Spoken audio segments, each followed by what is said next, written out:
નમસ્તે મિત્રો, કાર્યક્રમમાં આપ સૌનું સ્વાગત છે। શિક્ષણ વ્યવસ્થા એ રાષ્ટ્રના વિકાસની કરોડરજ્જુની ભૂમિકા ભજવે છે। તેમાં પ્રાથમિક શિક્ષણ એ શિક્ષણ વ્યવસ્થાનું મહત્વનું અંગ છે।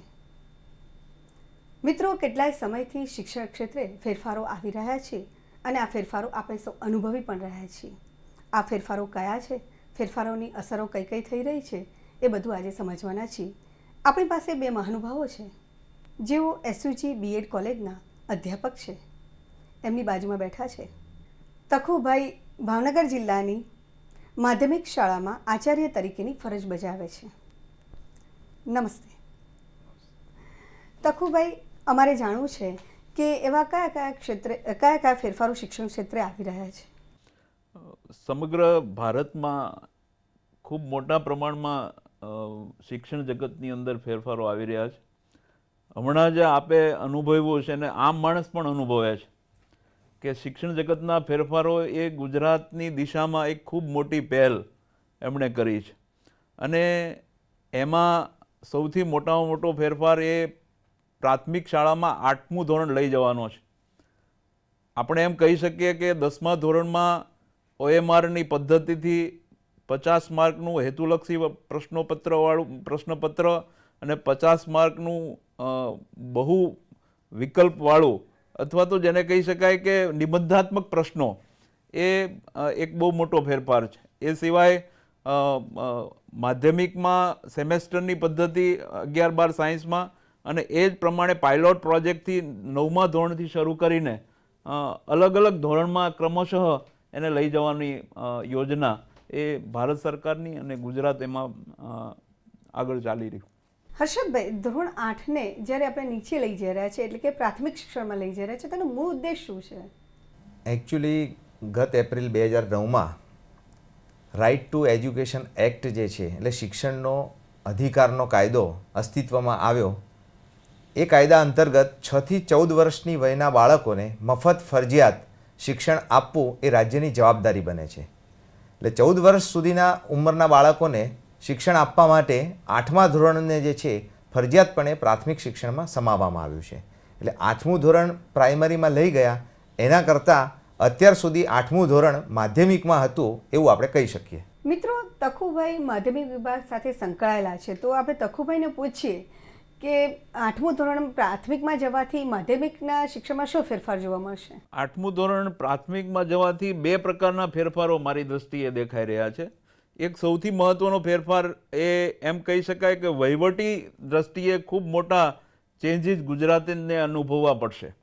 એમાં શિક્ષકોના સવાલો છે, બીજું શૈક્ષણિક ફેરફારો કે જેના કારણે આપણી જે ગુણવત્તા છે એના ઉપર કેવી અસરો ઊભી થશે। ખાસ કરીને હું કહી શકું કે માધ્યમિક શિક્ષણની અંદર અત્યારે જે શિક્ષકોનો રેશિયો છે એ 1.5નો છે। એટલે કે એક વર્ગ હોય તો અત્યારે માધ્યમિક શાળાને 1.5 શિક્ષક મળવા પાત્ર થાય છે।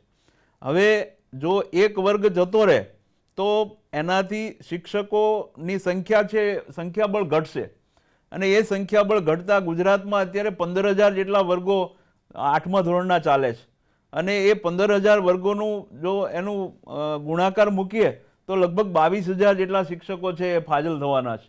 એટલે એ ફાજલ છે એ શિક્ષકોને કઈ રીતે અને ક્યાં સમાવવા એ બહુ મોટો પ્રશ્ન છે અને એમાં પણ આપ એક 22/11નો સરકારશ્રીએ પરિપત્ર કર્યો છે કે ભાઈ ફાજલ શિક્ષકો છે એને પ્રાથમિક શાળાઓમાં સૌથી પહેલાં એને ક્રમ આપ્યો કે માધ્યમિકમાં સમાવવાની કોશિશ થશે અને ત્યાર પછી એને જિલ્લાની જે પ્રાથમિક શાળાઓ છે એમાં લઈ જવાની વાત છે અને પછી પણ જો એ શિક્ષકો એમાં એની સંખ્યા છે જો વધારાની હશે તો એને અહીંયા ઉચ્ચ શિક્ષણ કમિશનરની કચેરી, મધ્યાહન ભોજનની કચેરી એને હવાલે મૂકવામાં આવશે અને ત્યાર પછી જો પણ એમાં વધારો હશે તો એને નિયામક શ્રી પ્રાથમિક શિક્ષણ સુધી પહોંચાડવાના રહેશે અને એ રીતે આખું માળખું છે એ સેટ કરવાનો વ્યાયામ એ સરકાર કરી રહી છે।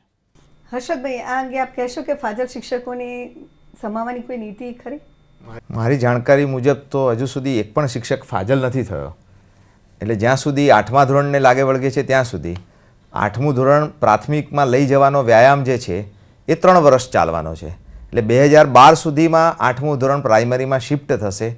સરકારે આ 3 વર્ષનો સમયગાળો એટલા માટે જ રાખ્યો છે કે જેથી ઊભા થનારા જે પ્રશ્નો છે અથવા તો જે મુશ્કેલીઓ છે એનો હલ કેવી રીતે શોધી શકાય. હર્ષદભાઈએ જે વાત કરી એમાં એમ કહી શકાય કે ધીમે ધીમે સરકારશ્રી છે એ કેવા પ્રશ્નો ઉદ્ભવી શકે છે એનો એક સર્વે બધા જિલ્લાઓમાં શરૂ થઈ ગયો છે. કેટલાક જિલ્લાઓ એમાં અગ્રેસર પણ છે.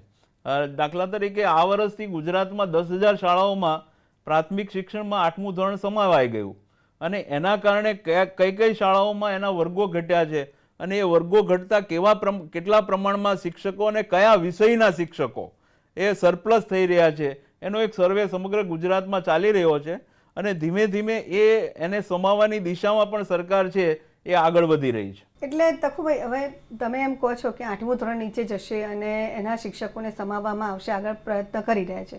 હવે 9, 10 અને 11, 12 આનું શું? 9, 10 અને 11, 12ની દ્રષ્ટિએ અત્યારે સરકારશ્રીએ સૌથી મોટામાં મોટો પ્રશ્ન આપ જાણો છો કે 1976માં અત્યારના તબક્કે 10+2+3ની જે પદ્ધતિ છે 1976માં 11+4ની પદ્ધતિ હતી અને એ પદ્ધતિનો ફેરફાર કરીને આપણે 10+2+3ની પદ્ધતિ દાખલ કરી અને એ વખતે પણ કેટલાક કોલેજ કક્ષાના આપણી સામે પ્રશ્નો આવ્યા અને ધીમે ધીમે એ માળખું છે એ બધું ગોઠવાઈ ગયું. હવે આ માળખું ગોઠવવા માટે બધાને સેટલ કરવા માટે 9 થી 12નું એક આખું સળંગ યુનિટ ઊભું થાય એ દિશામાં પણ સરકાર વિચારી રહી છે અને એના માટેની પ્રક્રિયાઓ છે એ શરૂ થઈ ચૂકી છે. હર્ષદભાઈ, જ્યારે તખુભાઈ એમ કહે છે કે 11, 12ને જોડવાની વાત છે, આ વિશે આપ શું કહેવા માંગશો?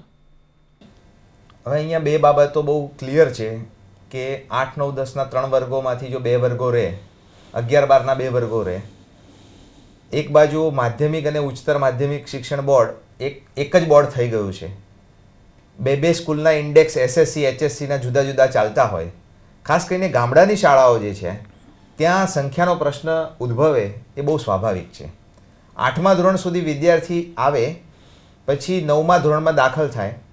10મા ધોરણમાં આપણે 5 જ મુખ્ય વિષયોની પરીક્ષા લેવાના છીએ, વિકલ્પો આપવાના છીએ. એને કારણે 11મા ધોરણમાં વિદ્યાર્થીઓની સંખ્યામાં આપણે ન ધાર્યો હોય એવા પ્રકારનો વધારો થવાનો છે. એટલે 11મા ધોરણના વર્ગો સરકારને ફરજિયાતપણે ખોલવા પડે, નવી શાળાઓ આપવી પડે એવી સ્થિતિ બિલકુલ સ્વાભાવિક છે. અત્યારે એમ કહી શકાય કે 11 ને 12ને જ્યારે જોડવાની વાત છે ત્યારે એ જોડાણને કારણે સૌથી મોટા પ્રશ્નો જે આવવાના છે એ છે કે 8 થી 10ની કેટલીક શાળાઓ ગુજરાતમાં, હું આપને આંકડો આપવા માંગીશ, ગુજરાતમાં અત્યારે 9,015 શાળાઓ છે અને એમાંથી 3,515 જેટલી શાળાઓ ઉચ્ચતર માધ્યમિક શાળાઓ છે અને એ ઉચ્ચતર માધ્યમિક શાળાઓમાંથી મહત્તમ માધ્યમિક શાળાઓ એવી છે કે જે અનુદાનિત નથી, કે જેને સરકાર કોઈ ગ્રાન્ટ આપતી નથી.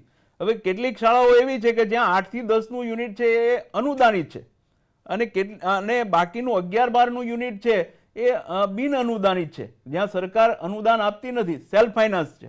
હવે અહીંયા પ્રશ્ન એ આવે છે કે જે અનુદાનિત શાળાઓ છે એને બિન અનુદાનિત શાળાઓને અનુદાનિત શાળાઓમાં ફેરફાર કરવો કે કેમ, અને જો કરવામાં આવે તો એટલા મોટા પ્રમાણમાં એનું બજેટ જતું રહે એમ છે કે જે સરકાર કદાચ સહન કરી શકે કે કેમ, એક બહુ મોટો સવાલ છે. હર્ષદભાઈ, આપ જે વાત કરતા હતા એની અંદર પાછો એક નવો પ્રશ્ન આવ્યો, અનુદાનનો, એટલે કે ગ્રાન્ટનો. આપ શું કહેશો એ બાબતે? જ્યાં ગામડાઓની વાત છે, ગ્રાન્ટેબલ શાળાઓ છે, તો એ લોકોને ગ્રાન્ટેબલ જ 11, 12 આપવામાં આવે. જ્યાં અનુદાનિત અને બિન અનુદાનિત એટલે સેલ્ફ ફિનાન્સ 11, 12ની વાત છે. મોટાભાગે સાયન્સ સ્ટ્રીમમાં ડે સ્કૂલો જે શરૂ થઈ છે એમાં આવો પ્રવાહ આપણને જોવા મળે છે. તો એ શહેર હોય કે ગ્રામ્ય હોય, જ્યાં 8મું 9મું એટલે કે હવે તો 9મું 10મું જો ગ્રાન્ટેબલ હોય તો 11, 12 ગ્રાન્ટેબલ જ આપવું પડે. 9મું 10મું સેલ્ફ ફિનાન્સ હોય તો 11, 12 પણ સેલ્ફ ફિનાન્સ આપવું પડે. એટલે જ્યાં ક્રમશઃ વર્ગ આપવાનો છે અને ઓલરેડી માધ્યમિક શિક્ષણ બોર્ડે જે છે સેલ્ફ ફિનાન્સ સ્કૂલોને 11, 12 અપગ્રેડ કરવા માટેની પૂરી એમને વ્યવસ્થા આપી દીધેલી છે. એટલે હું માનું છું કે 9 થી 12 યુનિટ કરવા માટેનું સરકારનું પ્લાનિંગ જે છે એ બહુ સ્વાભાવિક દેખાય છે. એની સામેના પ્રશ્નો તો છે જ, એની સામેના પડકારો પણ છે. પરંતુ ગયા મહિને જે છે એ બોર્ડની સામાન્ય સભા મળેલી, એમાં અધ્યક્ષે 9 થી 12નું સળંગ યુનિટ કરવા માટે ચર્ચાનું આહ્વાન કરેલું છે સભ્યોને વિચારવા માટે. એટલે આ સંબંધિત જે છે ખાસ કરીને ઉચ્ચતર માધ્યમિક શિક્ષકો માટેની જે વ્યવસ્થા છે એક મોટો મુદ્દો બની શકે એવું છે. એટલે એમના પ્રશ્નોને પણ આપણે સમજવા જોઈએ, જોવા જોઈએ. હર્ષદભાઈ જે વાત કરી એમની સાથે હું સંમત છું, પરંતુ સવાલ ત્યાં છે કે અનુદાનિત શાળા જે 11-12ની આપવાની છે, હવે ગ્રામ્ય વિસ્તારની અંદર અનુદાનિત શાળાઓની સંખ્યામાં આ વર્ષે જ બહુ મોટો વધારો જોવા મળશે. હું આપને કહેવા માગીશ કે આ વખતથી હમણાંથી કારોબારીએ એવો ઠરાવ કર્યો ગુજરાત માધ્યમિક શિક્ષણ બોર્ડે કે કોઈ પણ શાળા જ્યાં માધ્યમિક ચાલતું હોય અને જો એ 11-12 મેળવવા ઈચ્છે તો એમણે કોઈ અરજી કરવાની પણ જરૂર નથી, માત્ર ઓનલાઈન એક એફિડેવિટ આપી શકે અને એ એફિડેવિટથી એ 11-12 પોતાનું ઉચ્ચતર એક ક્રમબદ્ધ રીતે જ વધારો છે એવો ક્રમશઃ વધારો સૂચવે. એના કારણે શું થશે કે આખા ગુજરાતમાં આ વર્ષે જે જગ્યાએ માધ્યમિક શાળાઓ જ માત્ર છે ત્યાં બધી જ જગ્યાએ ઉચ્ચતર માધ્યમિક શાળાઓ શરૂ થઈ જશે. મિત્રો, જ્યારે ઉચ્ચતર માધ્યમિક અને માધ્યમિકને એક એકમ કરવાની વાત આવે છે 9 થી 12, ત્યારે સ્વાભાવિક રીતે 11-12ના જે શિક્ષકો છે તેને સહેજે પ્રશ્ન થાય કે શું એમણે 9મા 10મા ધોરણમાં ભણાવવાનું. હર્ષદભાઈ શિક્ષકો તૈયાર કરે છે, ચાલો એમને જ પૂછીએ કે હર્ષદભાઈ, જ્યારે બીએડના શિક્ષકો આપ તૈયાર કરી રહ્યા છો જુદા જુદા વિષયો સાથે, તો શું એમને ધારો કે ઇકોનોમિક્સનો જે શિક્ષક હોય તો એને બીજા વિષય ભણાવવાનું થાય, કે જે રસાયણશાસ્ત્રનો શિક્ષક હોય એને 8મા 9મામાં વિષય લેવાનું થાય, તો એ ક્યાંક શિક્ષકને ખૂંચે છે? આમાં ખૂંચવા પાછળના કારણો બહુ બિલકુલ સ્વાભાવિક છે કે 8મા 9મા 10મા ધોરણમાં BSc BEd કે BA BEd ટીચર્સની રિક્રુટમેન્ટ થઈ હોય, હાયર સેકન્ડરીમાં માસ્ટર ડિગ્રી એટલે કે MA BEd MCOM BEd MSc BEd PG teacher તરીકે આપણે એને રિક્રુટ કરતા હોઈએ છીએ. પરંતુ લગભગ એજી ટીચર સિવાય અને એમાંય સાયન્સની સ્ટ્રીમ સિવાય સેકન્ડરી ટીચર્સ ટ્રેનિંગ કોલેજીસ છે. એટલે આપણે માધ્યમિક શાળાના શિક્ષકોને જ તાલીમ આપીએ છીએ, ભલે એણે પોસ્ટ ગ્રેજ્યુએશન એના સબ્જેક્ટમાં કર્યું હોય, એટલે એ વિષયો પણ એ ભણાવી તો શકે જ છે. મૂળ મુદ્દો વર્કલોડનો વધારે મને દેખાય છે, કારણ કે માધ્યમિકમાં વર્કલોડ લગભગ 36 પીરિયડ જેટલો હોય છે, જ્યારે ઉચ્ચતર માધ્યમિકમાં 24 પીરિયડ જેટલો હોય છે. એટલે જો સેકન્ડરી હાયર સેકન્ડરી યુનિટ સળંગ આવે તો બધા હવે 6 પે કમિશનમાં તો ગ્રેડ પ્રેને તો સમાન થઈ ગયું છે. એટલે હવે પગારના બહુ પ્રશ્નો નથી, સવાલ જે છે એ વર્કલોડનો છે. એટલે ટીચર્સે જે છે, દાખલા તરીકે ભાષાના શિક્ષકો છે તો એ તો 11મા 12મામાં ગુજરાતી ભણાવે કે 9મા 10મામાં ગુજરાતી ભણાવે, એ ગુજરાતી ભણાવી શકવાના છે. સાયન્સના ટીચર્સ જે છે, મેથ્સ ફિઝિક્સ કેમેસ્ટ્રી બાયો, એ 8મા 9મા 10મામાં જે છે એ સાયન્સ ભણાવવાના છે. પણ મુખ્ય પ્રશ્ન જે છે, એકાઉન્ટન્સીના જે ટીચર્સ છે એમને કયા વિષયો ભણાવવા, કારણ કે જે બિઝનેસ મેથ્સ જે છે સ્ટેટિસ્ટિક્સવાળા જે છે એ કદાચ ગણિત ભણાવી શકે, પરંતુ આમના માટેનો શું એ મુદ્દો મારા માટે એવું લાગે છે કે ઉચ્ચતરના શિક્ષકો માટે થોડો કઠિન બને એવું લાગે છે. હવે તખુભાઈ, જ્યાં આગળ માધ્યમિક ગ્રાન્ટેડ છે અને 11-12 સેલ્ફ ફાઇનાન્સ છે, તો એ શાળાનો પ્રશ્ન કેવી રીતે હલ થશે? આગળ આપણે એ જ વાત કરી કે જે જગ્યાએ અનુદાનિત 8 થી 10ની માધ્યમિક શાળા છે અને ત્યાં 11-12 સેલ્ફ ફાઇનાન્સ ચાલે છે. ગુજરાતની હું આપને કહું કે ગુજરાતના 18,800 ગામડાઓમાંથી લગભગ 15,000 જેટલી ગ્રામ્ય વિસ્તારની 15,000 જેટલા ગામડાઓને કવર કરે એવી એટલી 5,500 જેટલી માધ્યમિક શાળાઓ છે જ્યાં 11-12 ધોરણ ચાલતું નથી. જો એ બધી જ જગ્યાએ 11-12 શરૂ કરી દેવામાં આવે તો મારી દ્રષ્ટિએ સૌથી મોટામાં મોટો આર્થિક જે લોડ છે એ સરકાર ઉપર ખૂબ મોટો, જે સહન ન કરી શકાય. અત્યારે કહી શકાય કે મોટે ભાગે સરકાર છે એ એવું વિચારતી હોય છે કે આપણા ઉપર કોઈ આર્થિક બોજો આવે છે કે કેમ. શિક્ષણ વિભાગ પાસે કોઈ પ્રપોઝલ આવે, કોઈ દરખાસ્ત આવે તો સૌથી પહેલાં એ નાણાં વિભાગને મોકલવામાં આવે છે કે આ દરખાસ્તને માન્ય કરવી હોય તો આપના અભિપ્રાયો શું છે. એટલે સૌથી મોટામાં મોટો પ્રશ્ન આપ એમ કહી શકાય કે મોટા પ્રમાણમાં આર્થિક બોજો છે એ આવી જશે. મારા મતે આર્થિક બોજાનો પ્રશ્ન જે છે સરકારશ્રી પક્ષે છે, આપણે એની ચિંતા કરવાની જરૂર નથી. ને સરકારની જવાબદારી છે કે પોતાની રાજ્યની પ્રજા જે છે એને શિક્ષિત કરવા માટે વધારાનો ખર્ચ, જરૂરી ખર્ચ અને કોઈ પણ ભોગે ખર્ચ જે છે કરવો પડે. અને નાણાં વિભાગની મંજૂરી એ એમની આંતરિક વ્યવસ્થાઓ છે કે જેથી કરીને અંદાજો લગાવી શકાય. એટલે આ ચર્ચાની અંદર હર્ષદભાઈએ જે વાત કરી એની સાથે હું થોડો સંમત છું, પણ એક બાબત એ પણ છે કે જ્યારે કોઈ નીતિ ઘડવામાં આવે તો નીતિનો અમલ કરવામાં આવે ત્યારે એના બધા જ પાસાઓ છે એ વિચારવા જોઈએ, અને એ વિચારીને જ આગળ વધતી હોય છે સરકાર, અને એ પાસાઓને ધ્યાનમાં લઈને જ એ એના આનુષાંગિક પગલાઓ ભરતી હોય છે.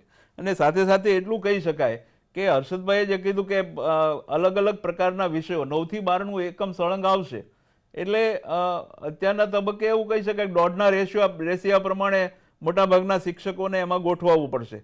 તો કોઈક જગ્યાએ વાણિજ્ય પ્રવાહના શિક્ષકો છે, એમણે 8, 9, 10ના જે વિષયો છે એને પણ ભણાવવાની નોબત આવી પડે, અને એ એમાં કેટલો એના વિષયને ન્યાય આપી શકે.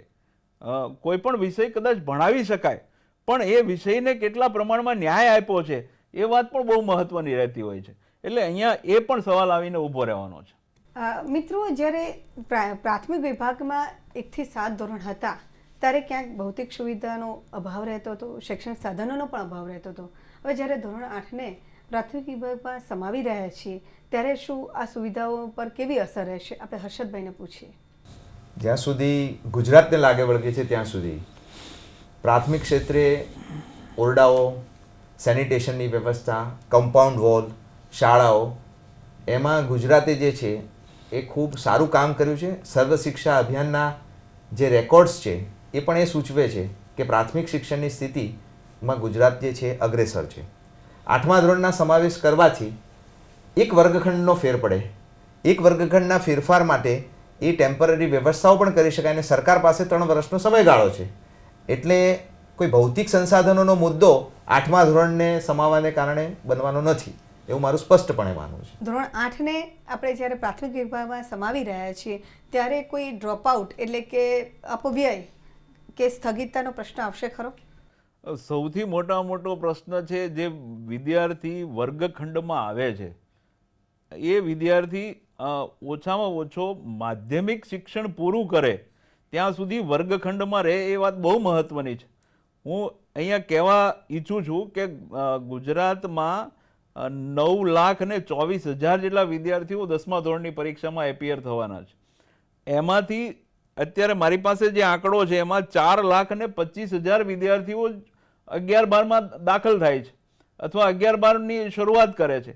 એનો મતલબ એમ થયો કે બહુ મોટા પ્રમાણમાં એવા વિદ્યાર્થીઓ છે કે જેને આપણે અનુત્તીર્ણ કરીને અથવા બીજી કોઈ રીતે એને વર્ગખંડમાંથી બહારની સ્ટ્રીમમાં એને ફેંકી રહ્યા છે.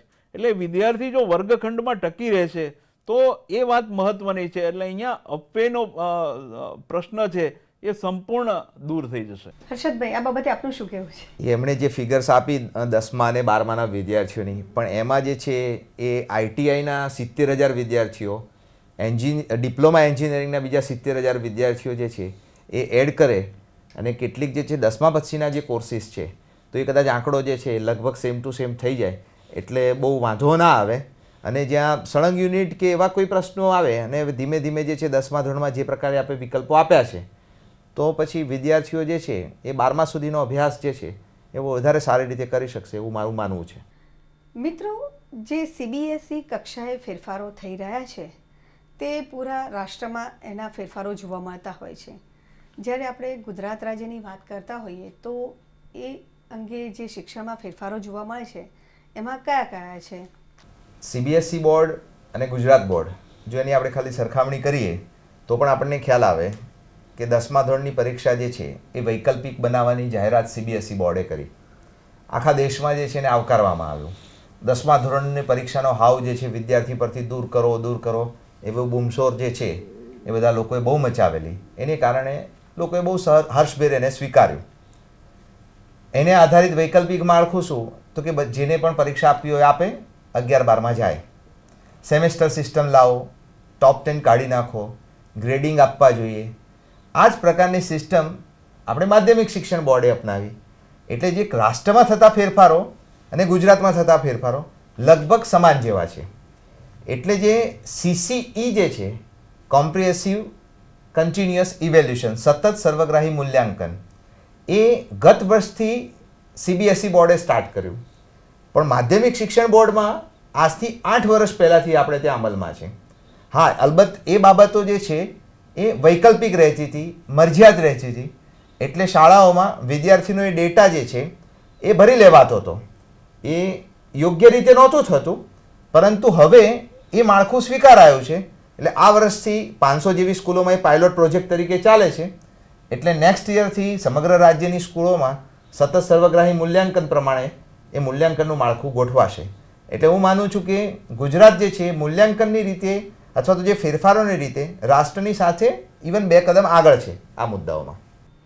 તખુભાઈ, હવે ધોરણ 10ની અંદર જે OMR શીટથી જે જવાબો આપવામાં આવે છે, જે વિદ્યાર્થીઓ આપી રહ્યા છે, જેને આપણે બહુ વિકલ્પવાળું 50 ગુણનું પ્રશ્નપત્ર અને બાકીનું 50 માર્ક્સનું થિયરીવાળું હોય છે, તો એનાથી વિદ્યાર્થીઓમાં કેવો ફેરફાર જોવા મળશે?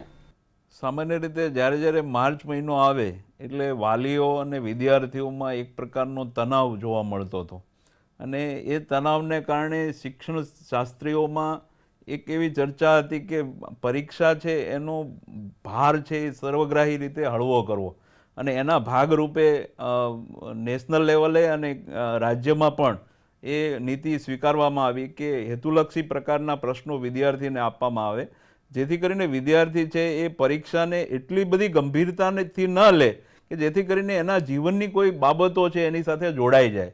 અને એના કારણે OMR વાળી પદ્ધતિથી પરીક્ષા લેવાનું ચાલુ વર્ષથી નક્કી કરવામાં આવ્યું, અને એના કારણે એવરેજ જે 10મા ધોરણનું પરિણામ છે જે 60% લગભગ આવતું હતું, મારી દૃષ્ટિએ એમ કહી શકાય કે આ વખતથી થોડા એમાં ફેરફારો આવીને એની સંખ્યામાં થોડા ગુણાંકમાં વધારો થશે, અને મારી દૃષ્ટિએ એમ કહી શકાય કે લગભગ 20% પરિણામ છે એ અપ થશે, અને એના કારણે 11-12માં સંખ્યા છે એ વધારે પ્રમાણમાં મળશે, અને વિદ્યાર્થીઓ સતત ભણતા રહેશે, અને સતત એમના તરફનો જે એક બોજ છે એ હળવો થશે, અને વિદ્યાર્થીઓ ખૂબ સરળતાથી આગળ વધી શકશે.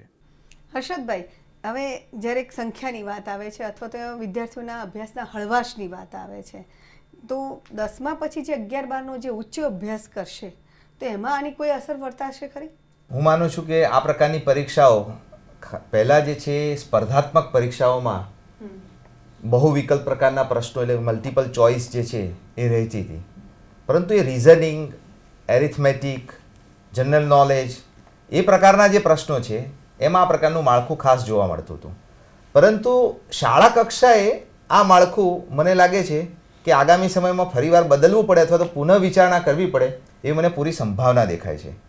કેમ કે 100 માર્ક્સની પરીક્ષા હોય એમાં 50 માર્ક્સનું બહુ વિકલ્પ પ્રકારનું, 30 કે 33 માર્ક્સે પાસ થવાય, બજારમાં લગભગ 500 માર્ક્સના મલ્ટિપલ ચોઇસ MCQના સંપુટ મળતા થઈ જાય, 50 રૂપિયામાં 50 માર્ક્સ, એ પ્રકારે વિદ્યાર્થીઓ તૈયાર કરે. એટલે પ્રશ્નને, જવાબને, વિષય વસ્તુને સમજતો નથી, માત્ર એ વિષયને પાસ કરે છે. તો જે પ્રકારના પ્રશ્નો પૂછાવા જોઈએ, જેમાં હેતુ જે છે, હેતુલક્ષીનો અર્થ જે છે એ ઓબ્જેક્ટિવ છે, મલ્ટિપલ ચોઇસ નથી. ઓબ્જેક્ટિવ શું છે? જ્ઞાન છે, સમજ છે, ઉપયોજન છે, કૌશલ્ય છે, એવા પ્રકારનું જે છે માપન કરે, એવા પ્રશ્નોને હેતુલક્ષી પ્રશ્નો કહેવાય. અને એવા પ્રકારના પ્રશ્નોથી જો માપન થાય તો હું માનું છું કે માર્ક્સમાં અથવા તો વિદ્યાર્થીઓની પાસની સંખ્યામાં તખુભાઈ કહે છે એવો ઉછાળો જોવા ના મળે. જોઈએ કે હેતુ પ્રમાણેનું માર્કિંગ થાય અને એમની તપાસણી થાય એવી આશા અને શ્રદ્ધા રાખીએ. મિત્રો, શિક્ષણ જગતમાં કેટલાક ફેરફારો આવી રહ્યા છે અને ફેરફારોને આપણે સ્વાભાવિક ક્રમમાં સ્વીકારીએ પણ છીએ. મિત્રો, આપના પ્રતિભાવો અમારા કાર્યક્રમ વિભાગને લખી જણાવી શકો છો. આપ સૌના વતી બંને મહાનુભાવોનો આભાર માનું છું.